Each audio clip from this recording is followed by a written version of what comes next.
Welcome back to the Schaeffer's Market Mashup. Did you miss me?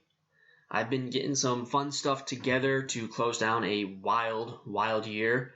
Pleased to bring you part one of our Market Mashup, I guess you want to call it. It's a 2021 medley of all my favorite moments with guests this year.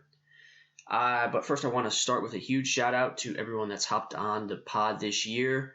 tastytrade's Tony Battista and Jermal Chandler, my friends over at Cboe Global Markets, Leigh Drogen, Adam Warner and his Mets, his woeful Mets, Don Fishback, our very own Chris Prybal, even though he ducked me for a round of golf earlier this fall, Dave Cofton, Joe DeCipio, Joe Tige, everybody else. You guys made this year so enlightening and entertaining, and thank you so much. I put these clips together to not only give a snapshot of the year's progress in the various storylines that might have fallen by the wayside, but also to highlight some of the investment and options trading advice that's been offered up in the last year. It's all gold. It was a blast to put this together and hear everything. Part 1 features episodes from January of 2021 to the end of May. In Part 2, we'll close out the final portion of the year and will be aired sometime next week. Thanks again, everyone, and don't forget to check out schaeffersresearch.com, where we have dozens of options trading subscriptions to try out. We're also pumping out free newsletters. Our Twitter is active. We're working on boosting our video capabilities, you name it. It's going to be an exciting 2022. And on that note, I do want to plug our special top stock picks for 2022 report. We had our traders outline some of their top picks for the new year. Hit the link in this episode's bio to subscribe, and it'll get dropped right into your inbox for free. I can't think of a better way to start 22 than with some exciting stock picks to watch over the next 12 months. Okay, let's get to it. Let's start with a January 28th episode with our very own senior market strategist, Chris Prybal. Chris was fresh off 2 GameStop trades that netted returns of 706 and 655% respectively. I found his comments about the context of meme stocks plus what he was looking at for 2021 very interesting. And I have never seen something like this happen before. You know, you're a seasoned veteran trader. Is there any context in history that we can look back on and possibly learn from about like where we're going next, considering what just happened? 99 and 2000, when I was growing up, there were dot-com stocks that they'd file for an IPO, they'd begin trading, and they'd go up 100% one day. It kind of reminds me of that. Option trading was not as prevalent then. Today, you have a lot more option volume, which can influence the stock price more. So you've got that dynamic of the low commissions. You got retail traders. They inherently are usually long only to begin. Yep. But they're learning how to trade options at a frequent rate, and they like them because they can get in and get out the same day. You got a lot of flexibility, as you know. Of course. That has amplified the effect. So to answer your question, yes, but honestly, no. Are you watching these trends and trying to formulate your trading strategy for 2021? Going into 2021, I kind of made a thematic approach to it. I kind of segregated companies into certain sectors or industries, and I'll share with you some of them. Obviously, carbon capture with Biden and the green energy push. Yep. Solar power, anything like that. I think it's going to do well just because of the flood of money going into it. There's going to be technology advances, things we don't even know are possible are going to happen. And, a couple years from now, we're probably going to live in a different world than we are now, and it's due to these companies. You could go into 5G. There are a lot of companies in 5G that I like. You could go into 3D printing. There are 3D printing companies that are revolutionizing the world. With GameStop, you could just look at gaming companies. I know you like DraftKings from previous episodes. Yeah. Background. Esports gambling is a huge business. marijuana legalization. That's gonna happen this year across the country. Any type of reopening trade. You got Bitcoin mining, and then probably the biggest one of all is revolution in genomics. This COVID kind of put people under the microscope instead of like RNA sequencing, and they sped up the development, and that's going to benefit us all, whether it's cancer research or a plague we don't know about. We're going to be better prepared to handle it. Mm-hmm. Absolutely. So, I mean, it's always fun. That's why this trading game, it's very exciting. I'm glad I do this. I wouldn't do anything else. But at times, you can be humiliated by your own winners. I mean, it's an exhausting game, but how else to make money? A week later, Tasty Trade's Tony Battista checks in once more. The conversation is about meme stocks. I asked Tony about how you can manage this volatility as an options trader, and I really love his answer. I want to expand on that. What can options traders do to navigate this new terrain we find ourselves in? For example, when we first talked, we mentioned volatility a lot, about how that can be your greatest tool. Is that still the case? Oh, I think so, and it's a double-edged sword too, right? Like I know GME is the big one to talk about, but AMC, BlackBerry, all of these stocks. If you got into them early by selling volatility, which is what I like to do, mm-hmm. you had an uphill battle for 3 or 4 days, and then for 2 or 3 days you really reaped a lot of those benefits. So it all comes down to size. We always talk about trading small and trading often. It really, size kills. Melvin Capital, size killed. Everybody who got hurt on any trade, it all came down to size. If you trade small enough, you really can sustain just about anything. Okay. What specific strategies can you foresee being utilized going forward? So I think, again, in a smaller price stock, $5, $10, $15 stock, I don't think that helps the general public to learn how to trade, because it's relatively cheap enough that they could just say, I'm going to buy stock. Mm-hmm. And stock is a great bang for your buck when it's a $5, $1, $15 stock. But when it gets to be a $100 or $200 stock, or in GameStop, $400 stock at one time, all of a sudden the product gets so big that you can't participate. So you've got to go to the option. I think you have to go to the option world to kind of be strategic and put some sort of math model behind the trade, as opposed to just, all long, all short. Cboe's Henry Schwartz comes on for a February 9th episode about post-election volatility. Really loved how he got into the psychology of options strategy here. Some great advice, especially the pretty funny metaphor at the end. Yeah, it's crucial. Trading is fun, but it needs to be approached. People need to be very smart about how they manage their money, and every trade has a risk and a reward, and if you think about it that way, and you have to have a plan, and there's you have to size your bets, accordingly and intelligently, and it's tough. I don't know what to say. It's the emotional part, the psychological part it's a tough business, and that's why most people struggle. And if a bunch of option traders, and by a bunch I mean hundreds of thousands of new accounts over the last year, have gotten into options and had some success and figured out how to make some money, that's awesome. But you have to be able to tell luck from some intelligent strategy, and not fall into so many of the traps that people fall into in terms of making trades. That it's learn to use the tools, I guess, is the most important thing, because they can, they're incredibly flexible. Options let you, position yourself and limit risk and specify a time horizon and trade volatility and direction and time decay and everything else.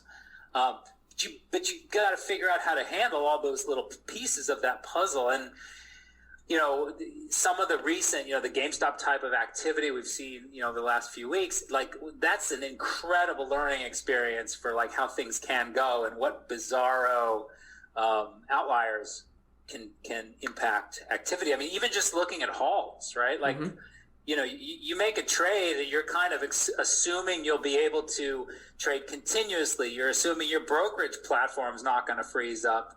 That you're going to be able to sell it in the morning if a stock gaps up, 10 or 15%. And then all of a sudden you're like, oh man, there are things that happen that make that really difficult. Like, I mean, I can tell you from personal experience there, the amount of activity last month, was so extreme, like January, biggest month, in history. It creates so much market data traffic that a lot of platforms have real tough times. I mean, they have outages. Even some of the biggest ones, the platforms are impacted, and all of a sudden there's a risk there you probably didn't even think about, right? Oh gee, will I be able to close this trade when if the stock goes to $10? It's like, well, you should be able to, but just keep in mind weird things happen. And that's what I mean. This month has been, this little period has been an awesome kind of learning experience. And like, there's just examples all over the place, what happens in hard to borrow stocks and early assignments. And, can volatility go to 600, 700, 800? Well, it sure can. It doesn't happen very often, but you just seen it. Never say never. I think that's what's been, really kind of amazing. And, for the self-directed retail trading, community out there, it's important to know what you're doing because, I think options are, derivatives are kind of like a chainsaw, like incredible tool. It can do a lot. You just don't want to drop it on your leg. I like that. Yeah. You hear that, everybody? Don't drop the chainsaw on your leg. We closed February with Adam Warner's first of hopefully many episodes. We talk about the role of social media in investing and how to filter out good data from bad. The role in social media and in retail investing, given the, I guess 2021, it really is when it really blew up. How does one kind of separate the real from the fake? That's a good question. As a general rule, if someone's putting their name behind it and putting actual picks or advice in real time, that stuff's good. You always got to watch out for like people that put out just the winners. It's trying to show you how good they've done. It's hard to trust. I don't want to use this as a total blanket rule, but when someone's not putting their actual name behind it, that always good. I think it creates a higher bar. I understand some people just can't for maybe regulatory reasons or for some other reason. But I just think you should have a higher bar if the person's not attaching their name or attaching real time numbers and trades and whatnot. So it's dangerous because I think like you said with GameStop, that was a winner, but no one talks about the countless ones where they piled people. It's like bad ideas. They'll pile them at the top and piled out at the bottom. And I would just recommend being careful. Just look at people who have a track record. On March 5th, Cboe's Rick Rosenthal and Aaron Risk Advisors Joe DeCipio joined me for a small cap discussion about the RUT. This particular segment talks about their relation to inflation and leverage volatility. It's not a new phenomenon that the performance of small cap versus large cap tracks inflation expectations. 2020 is a perfect example of that. Joe, do you want to unpack that a little bit, and then Rick can go? Yeah, I just think for some of these smaller cap names, they, as Rick pointed out, they tend to be highly leveraged. And if you're going to be highly leveraged in inflation, potentially could be a benefit to you if you're a borrower, right? Because I still have to pay back 100 cents on the dollar. Mm-hmm. I just get to pay back with cheaper and cheaper money. So that may be one reason why the small cap space has benefited a bit from this this presumption that inflation is going to pick up. Now, of course, Chairman Jerome Powell of the Federal Reserve would argue that any type of inflationary expectation that people have is going to be short-lived, and don't get too excited about it, as the Fed is not. So I would just be a little bit cautious in that regard. Okay. So to jump in, today non-farm payroll came out. It rose by 379,000. Most of that were jobs created by smaller companies. If you look at what's happened to the 10-year Treasury, it's up by almost 0.5% year to date. And that's despite the fact that the Fed has announced their plans to keep rates low. So combination of, rates going higher, jobless, non-farm payroll going up, there's a lot of anticipation that we're going to see a rapid economic recovery. And during a rapid economic recovery, small caps tend to outperform. And we're expecting to see that, and we're seeing that with the outperformance of the Russell 2000 year to date. Inflationary pressures will impact sectors differently, and the large weightings for the Russell 2000 happen to be in healthcare, consumer discretionary, industrials, and financials. And these four sectors are sensitive to interest rates. So the low rate environment has been helpful for healthcare and consumer discretionary. Ironically, when you have a rising interest rate, that's very beneficial to the financial sector. So it's almost like the perfect storm for the Russell 2000 right now. This March 12th episode features Don Fishback. The probability icon details his models and their efficacy towards scheduled and non-scheduled events within a market ecosystem. I loved this episode. It was a very fresh perspective compared to everyone else I've had on. One of my favorites from the year. Now I want to fast forward because lots of things happened since 1996, of course. You think .com, 2008, and now we're in the pandemic. How are these probability models correlated to scheduled and unscheduled events like we've had in the past 20 years? And what are some more recent examples of how that's changed, really, in the last decade? That's a really good point. And so the problem, if you look at a bell curve, you'll see that it's bunched up at the top, and then as you get further towards either end, it gets smoother and smoother and lower and lower. And so if you say, okay, the probability is the area under the bell curve, well, if you go very far out at either end, the area under those ends is tiny, tiny, tiny. Yes. So it's extremely small. So that's where you get this concept of back tails is what it's called, or as Taylor would say, the black swan, where you get these aberration events. Like a 5 standard deviation should happen once every 5,000 years. And yet we're seeing 5 standard deviation moves at GameStop exactly day after day, right? Exactly. Well, how can something that's supposed to happen every 5,000 years happen back to back? And it's not just that. You look at the bond market, the 30-year bond is down, I think it's down like 25% year to date. Or it's down 25% from its peak, at least. Those kinds of moves. And in 2008, you were getting 7 standard deviation moves in like 3 days in a row.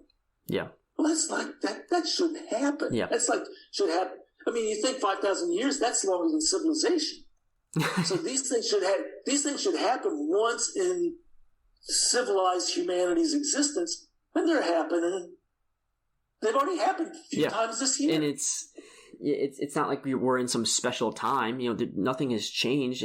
So the way we model these things and measure them has to change.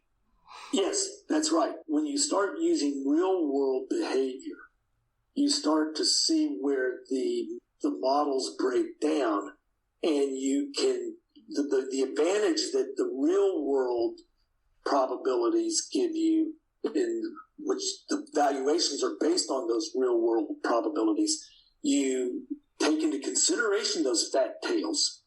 So you don't say a 7 standard deviation event should happen once in the history of civilization. You say, how many times did it happen? Mm-hmm. Oh, we've gotten the 7 standard deviation move 30 times in the last 20 years. Then take that into consideration.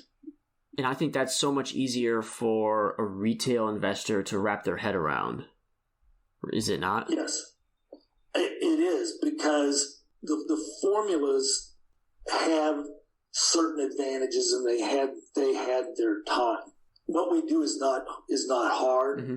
but it's very data intensive.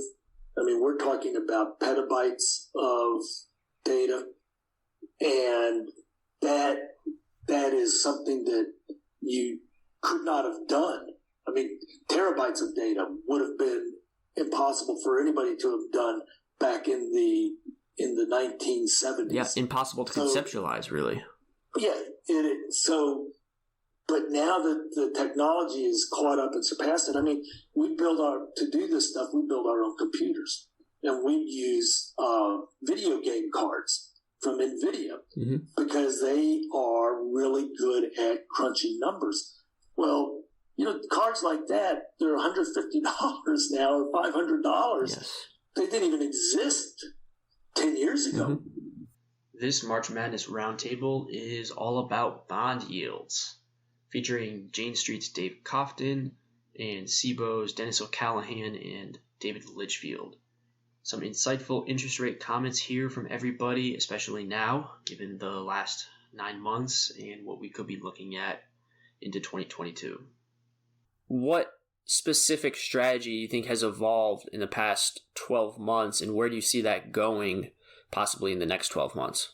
Volumes have definitely grown, but it's really been like a broadening out of strategies. Mm-hmm. When I was on the pod last time, we were talking about the election. It was all about event trading, exactly. What we called event vol. Yep.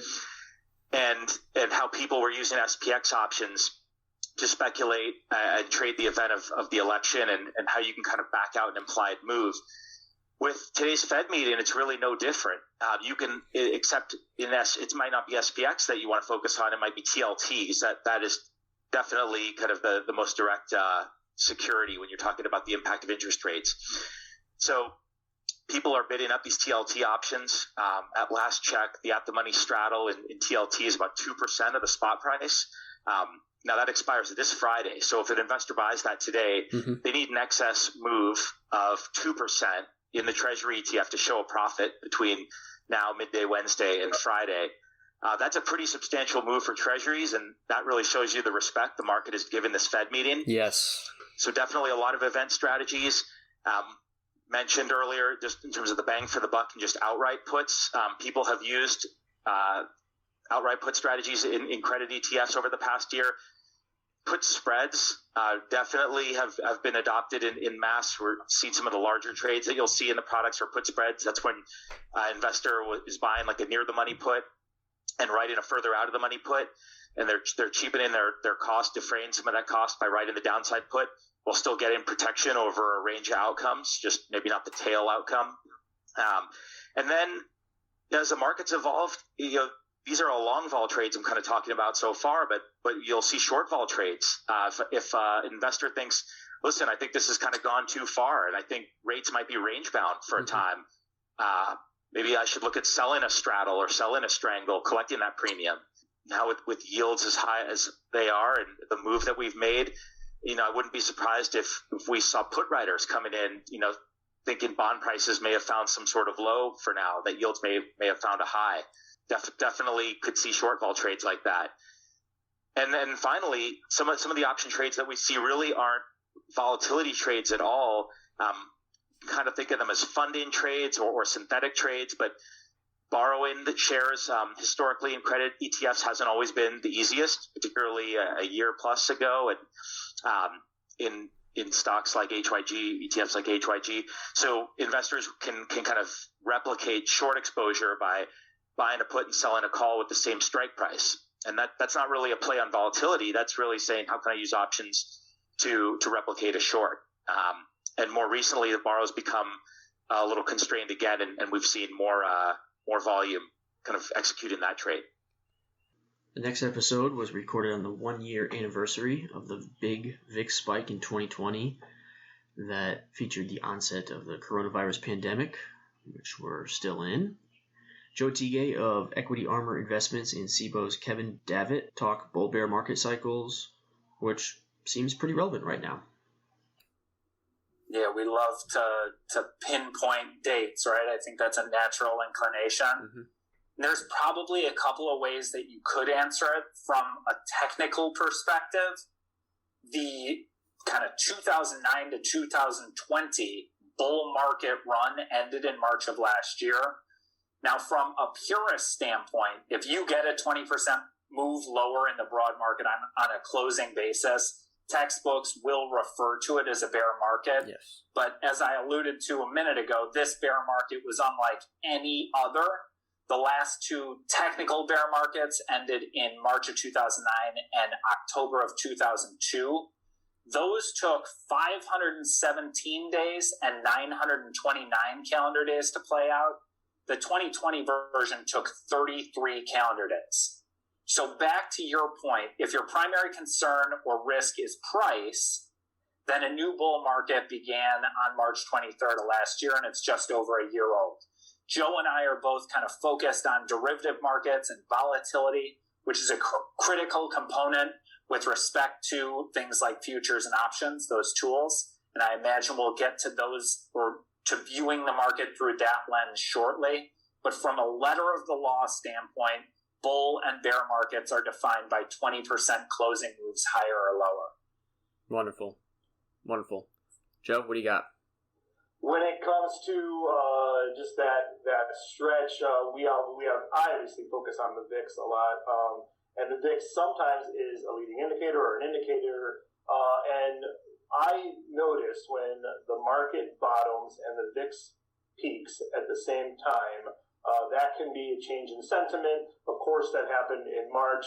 Of course, that happened a lot faster than historically it's happened. But when we saw the market recovering and the VIX making a lower low and the market making a new relative high, and I'm talking about the VIX coming down into the 50s and the market coming off of that 35% drop up, down to only 25%, that we could have said was, okay, now we're in a new era.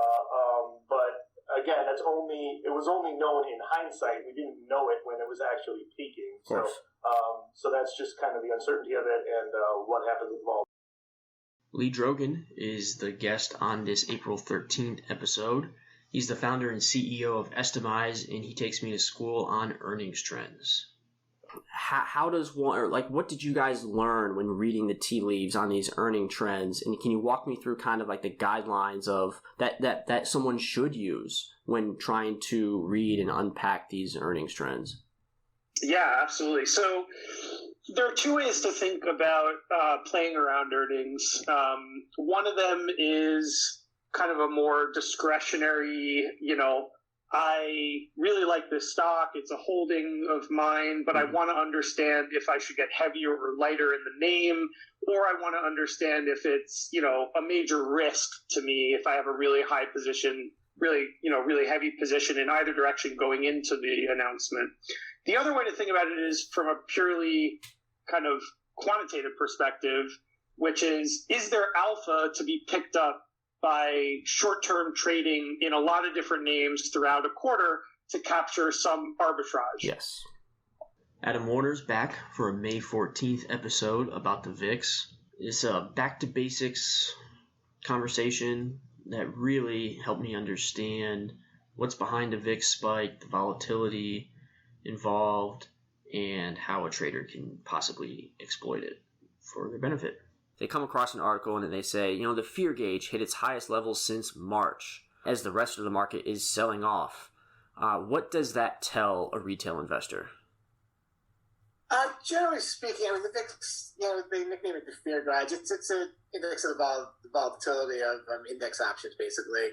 And it moves inverse to the market. So the the S&P goes up, VIX tends to drift down. S&P goes down, VIX tends to inch up. But S&P is moving down a bit faster this week, so the VIX is going to go up. It's just really a question of magnitude, and sometimes it's useful when it kind of overreacts to a market move, and that's a bit what we've had this week.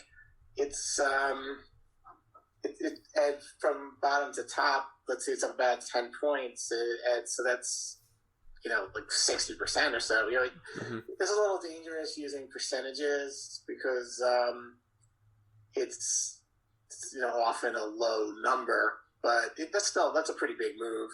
I like to look at it as versus its moving average and 10-day moving average, and it used to be that when it got about 20% over the 10-day moving average, that was somewhat of a bullish signal because it kind of meant that options were getting a little too fearful. Mm-hmm. But this week, it closed yesterday. It closed a little over 40% above, which is a little, it's not unheard of, but it's been unusual, and that's just a bit on the high side. So it's far from foolproof. That happens in crashes also, like last year. But right. Generally speaking, that's an indicator that it's gone a little too far, too fast. And again, this is pretty quick. It was this only happened over a couple of days, really.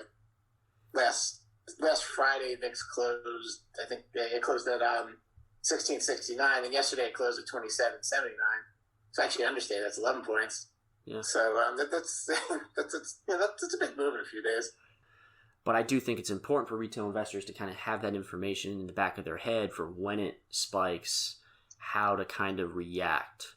And so I guess kind of really the last question is, whenever the next spike is, how should an investor react? Like, should they consider hedging? I don't want you to give advice, but just walk me through what their mindset should be.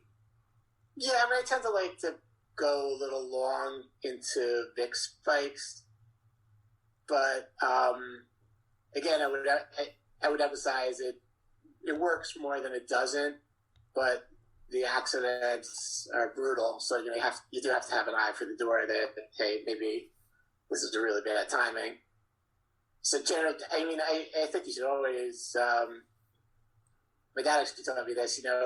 Only buy as much that lets you buy more if it goes lower. Like don't shoot your whole buying power in one shot. So buy gingerly or go long gingerly into these spikes, and if you're wrong, start cutting back and take your loss. Yeah. So basically, what you're saying is don't overpay for like a lifetime contract for Bobby Bonilla. Right. You might find you're still paying $1 million every year until like 2050. Oh, that still blows my mind. To close out May, tastytrade's Jermal Chandler, a fan favorite in these parts, makes his 2021 debut. May was a roller coaster month on Wall Street, and he talks how SPACs, NFTs, cryptos, meme stocks, all these buzzy things of the year have impacted volatility spikes. Well, yes, I mentioned, we're largely premium sellers at Tasty. So, honestly, the ebb and flow of volatility this year has been good. Last year, VIX was persistently stuck in the 30s after coming off, those crazy highs of 70 and 80 plus, right? Yes. And that makes a hard trading environment. Especially after that recency bias of going to 70, everybody was expecting another big move to 50, 60 or something like that. Mm-hmm. And then we had the election, of course, too. Like elections, there was just volatility was persistently high.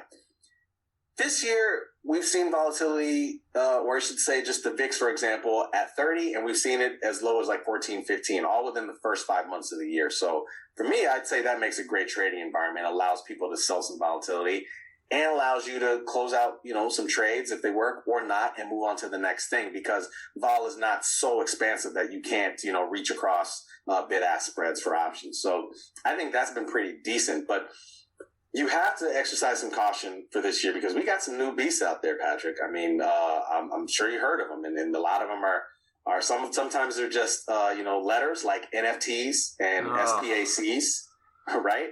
I mean, those are some interesting new beasts that are affecting volatility in interesting ways. And hang on, let me go get some Excedrin for the migraine that those words cause me right now. Yeah, I mean, it's nuts. Those who knows who's going to be the first company a public company to incorporate NFTs into their balance sheet or something somehow. But when they do, you can imagine that's going to affect volatility because nobody knows how to value it yet. SPACs, I keep saying, like, you don't necessarily know the difference between once they go public. It's hard to tell if a company was an SPAC that went public or not because of the chart doesn't fundamentally change a whole lot, right? So it's hard to tell. Of course, we have the meme stocks, which are actually going pretty nuts today. And of course, I'm talking about GME, GameStop. We're talking about AMC. Another one I look at that doesn't have options is cost. But I mean, there's a whole bunch of them. We know the list. So, talking about meme stocks, NFTs, SPACs.